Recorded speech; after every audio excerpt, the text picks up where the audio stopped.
le dialogue politique d'Angonje est toujours d'actualité dans le cadre du suivi, de l'évaluation et de l'application des actes de ces assises. Une délégation composée uniquement des acteurs de l'opposition républicaine a été reçue par le Premier ministre.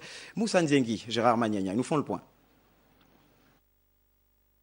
Les membres chargés du suivi et de l'évaluation des actes du dialogue politique issus de l'opposition ont été reçus par le Premier ministre chef du gouvernement, Julien Koré-Bekale. Il s'agissait pour René Ndémézo-Obiang et sa suite de remettre un document bilan des applications du dialogue politique d'Angonje il y a 2 ans. Nous avons été reçus par M. le Premier ministre chef du gouvernement en tant que délégation de l'opposition démocratique républicaine et ayant pris part au dialogue politique d'Angonje.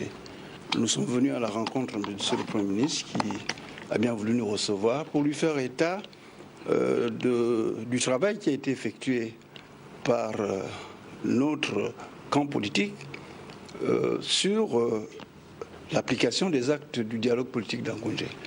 Nous avons donc remis solennellement à M. le Premier ministre un rapport effectué par nos soins pour qu'il puisse le transmettre à son Excellence, M. le Président de la République. Dans ce rapport, nous faisons le bilan de l'application des actes du dialogue politique d'Angonje.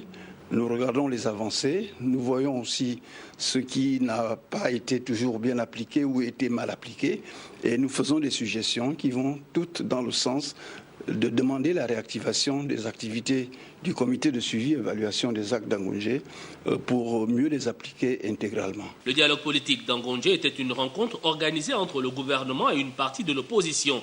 Cette rencontre avait abouti à plusieurs réformes politiques et institutionnelles en 2017.